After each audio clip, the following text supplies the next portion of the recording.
डोकलाम और लद्दाख विवाद के बाद चीन ने अपनी सैन्य रणनीति में बदलाव कर दिया है। चीन के राष्ट्रपति शी जिनपिंग ने 3 महीने में दूसरी बार अपनी सेना को युद्ध के लिए तैयार रहने को कहा है। शी जिनपिंग ने इस साल की शुरुआत होते ही चीन के राष्ट्रीय सुरक्षा कानून में बदलाव करते हुए सेना के अहम नीतिगत फैसले लेने के लिए चाइनीज कम्युनिस्ट पार्टी यानी सीपीसी के सेंट्रल मिलिट्री कमीशन को पूरी ताकत दे दी है। इससे पहले चीनी सेना के अहम नीतिगत फैसले लेने की सारी शक्तियां चीन के मंत्रिमंडल यानी स्टेट काउंसिल ऑफ चाइना के पास हुआ करती थी। President Xi Jinping central military commission के भी चीफ हैं। इस नए आदेश के बाद अब किसी भी सैन्य कार्यवाही में चीन के मंत्रिमंडल का कोई दखल नहीं रह गया है। शी जिनपिंग ने पीपल्स लिबरेशन आर्मी यानी पीएलए के वेस्टर्न थिएटर कमांड के चीफ को हटा दिया है, जिस पर भारत के रक्षा विशेषज्ञ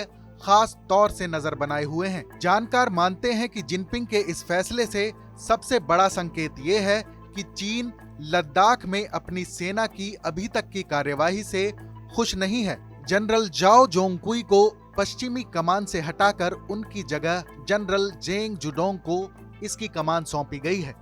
वेस्टर्न थिएटर कमांड में पीएलए और सीएमसी से जुड़े 4 अधिकारियों को शी जिनपिंग ने प्रमोशन दे दिया है। भारत के रक्षा विशेषज्ञ शी जिनपिंग की इस कार्रवाई को अप्रत्याशित मान रहे हैं, क्योंकि चीनी सेना में इस तरह के फैसले आम बात नहीं है। बताया जा रहा है कि जाओ को उनकी बढ़ती उम्र की वजह से हटाया गया है।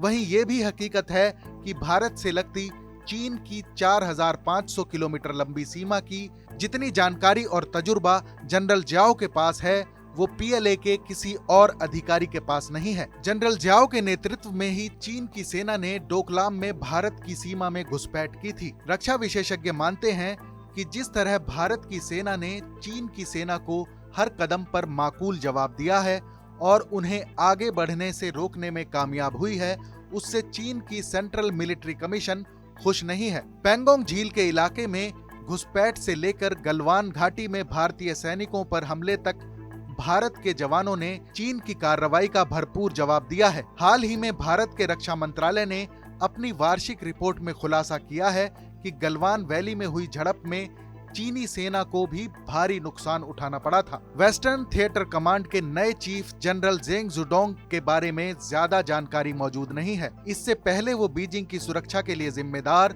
सेंट्रल थिएटर कमांड के डेप्यूटी कमांडर रहे हैं। चीनी सेना के 5 थिएटर कमांड हैं, जिनमें वेस्टर्न थिएटर कमांड चीन के लिए काफी अहम है, क्योंकि राष्ट्रपति शी जिनपिंग ने ही इसकी स्थापना की और इसके अधीन काफी संवेदनशील इलाके आते हैं, जिनमें सिचुआन, तिब्बत, निंगशिया, क्विंघाई, शिनजियांग, शानशी और चोंगक्विंग शामिल हैं। रक्षा विशेषज्ञ मानते हैं कि सीमा पर भारतीय सेना की मुस्तैदी और रणनीति की वजह से चीन के मंसूबे फेल हो रहे हैं। पिछले साल अक्टूबर महीने से ही प्रेसिडेंट शी जिनपिंग पीएलए को युद्ध के लिए तैयार रहने के लिए कहते आ रहे हैं।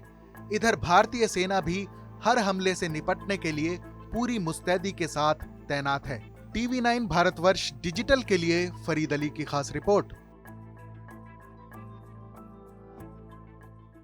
परवाह देश की, सोमवार से शुक्रवार रात 10 बजे TV9 भारतवर्ष पर।